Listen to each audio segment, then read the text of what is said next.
Hello and welcome to the Synergy Sanctum. This is our series focused on positive life coaching lessons with Squee the Immortal, where we aim to provide everyone with awareness and coaching that is focused on identifying your goals and your values, ensuring that the steps you take on your own adventure are aligned with that return on time that you are seeking, and sharing countless strategies focused on positive mindsets, resilience, and flourishing as a person each and every day. Let's get into today's episode. And the idea of job crafting is there's a lot that's within your control to change. And there's basically three concepts that they talk about that your mind can help you craft in a way to maybe like the work or the relationships or whatever might be driving negative impact suddenly become like a positive experience for you each and every day. So the first idea with job crafting is this idea of task crafting. So you're basically going to go into the work with an approach of like changing up your responsibilities. So at a minimum, maybe you're taking on additional responsibilities, or you're that's not my circus, and we're kind of like passing those responsibilities off to like someone whose responsibility it actually is. So maybe we've gone into work just being a yes person and taking on all of these things, and all of these things aren't necessarily like my minimum job description. So then it goes into like, well, why am I doing it? Why am I doing this negative additional responsibility if it's actually this person's responsibility over here?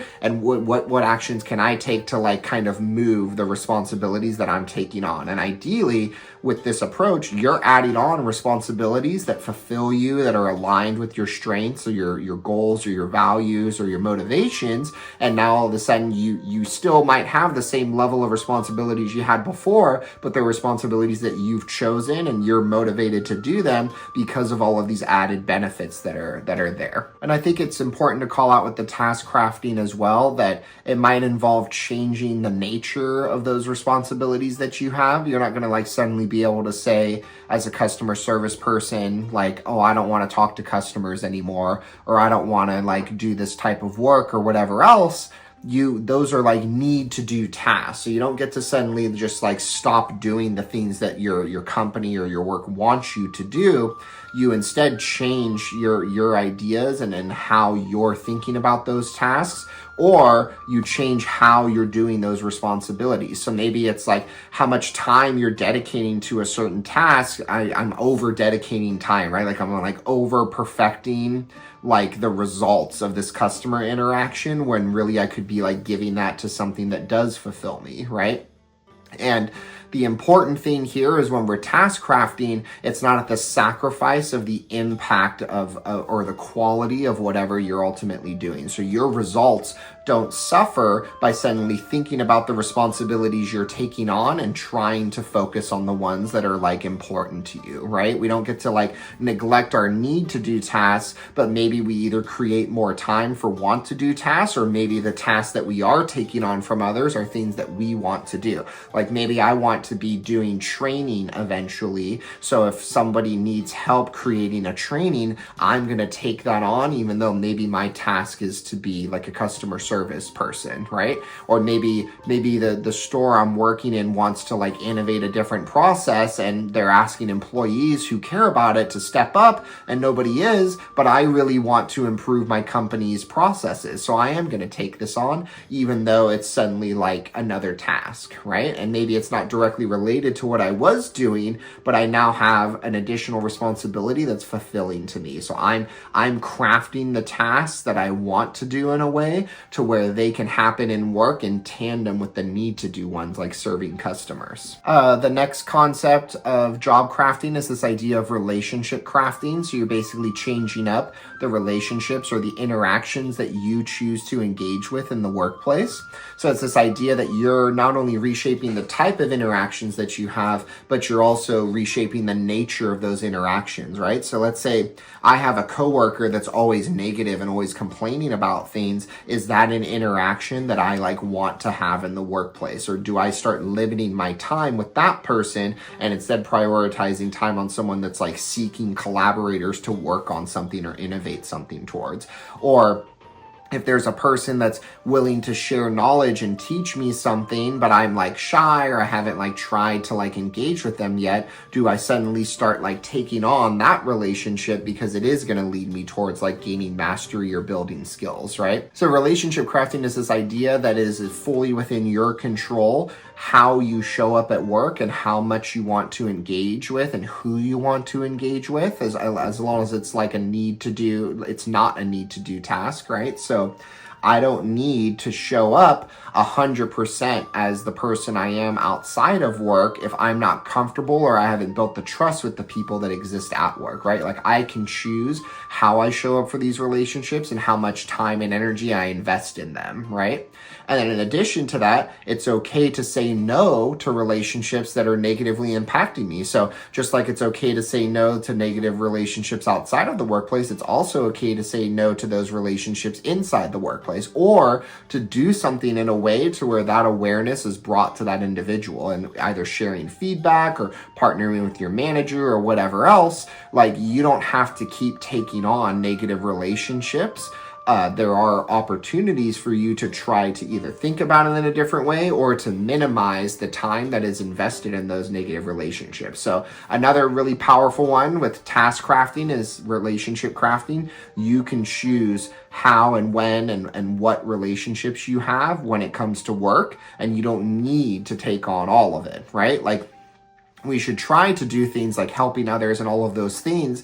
But if there's someone that's like really negatively impacting you, you don't have to try to find the light at the end of that tunnel. You can just like limit your kind of like exposure to that relationship and how much you're going to keep investing in that relationship. And then the third type of job crafting is called cognitive crafting. And it's changing your mindset and the way that you think about the work, right? So this one is very, very powerful because you're ultimately changing the mindset about the task that you have to do at work or the task that you want to do at work in a way to where it is more fulfilling and it is more aligned with like your values, right? So there's tons of examples around this, but you're basically changing your perspective of the work, and you're changing it in a way to where you can try to create more meaning out of something that might seem like busy work or like a mundane task.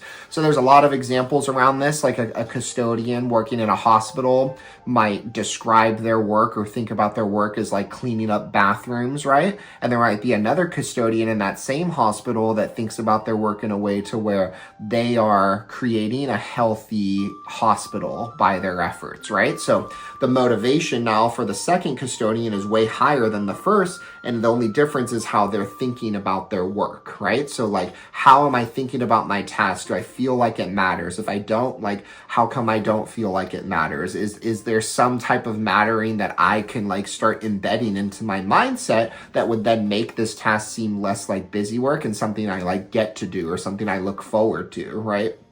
And it's really, really powerful to think about your work in this way, but it does require a lot of mental energy and a lot of like energy that maybe you're not willing or wanting to give. Maybe I'm already given 40 hours a week and showing up here and getting paid less than I feel like I'm valued at. Why am I suddenly now going to try to find the positive, right? But the reason why you want to try to find the positive is it could like be directly within your control, and because it's within your control, you get to determine how much to show up for it, how much energy to invest in it, and what type of energy am I investing in this, right? And how am I thinking about the work? Like if I don't feel like my job matters, what makes me feel like it doesn't matter? And then, okay, is that the truth, right? Can I like disrupt these negative thoughts to get what the true fact is that would then allow me to think about the work in a different way and think about it in a way to where it is more fulfilling, it is more exciting for me, and I do enjoy it now. And I can enjoy it like being a barista at a coffee shop, right? It doesn't even have to be like crazy amounts of work, but maybe one barista in a coffee shop is thinking about, I gotta like deal with customers all day and just make coffee. And another one is like, I get to start everyone's day on a positive note by providing them with coffee, right? Like it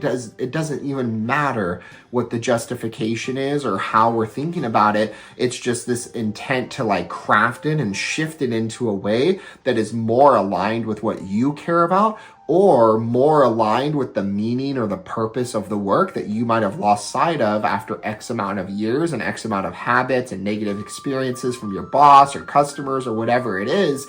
Like it's within my control to shift this in a way to where I get back to how I might have felt once upon a time before I got jaded or before I felt like I didn't matter or no one knew me or cared about me, right? Going back to like the miserable jobs. It's within your control of how to think about the work and keeping that as a priority when you go into the work to make sure that you don't lose sight of what ultimately like matters to you and what's ultimately aligned with who you are as a person outside of the workplace, right? So if I have these signature strengths, these are my values, these are my goals, these are ideas I have, what's stopping you from showing up at work like that, like being that person at work? And the only thing really stopping you is your own thoughts and experiences or habits about like, I don't feel safe or comfortable doing that, or I don't want to do that, or I don't think that it relates because this is work and that's my personal life and my personal life's positive and work always going to suck. That's like a fixed mindset at that point. We're not actively trying to craft the work or the tasks or the job or the people there in a way that is more aligned with what I need as an individual to flourish in the workplace.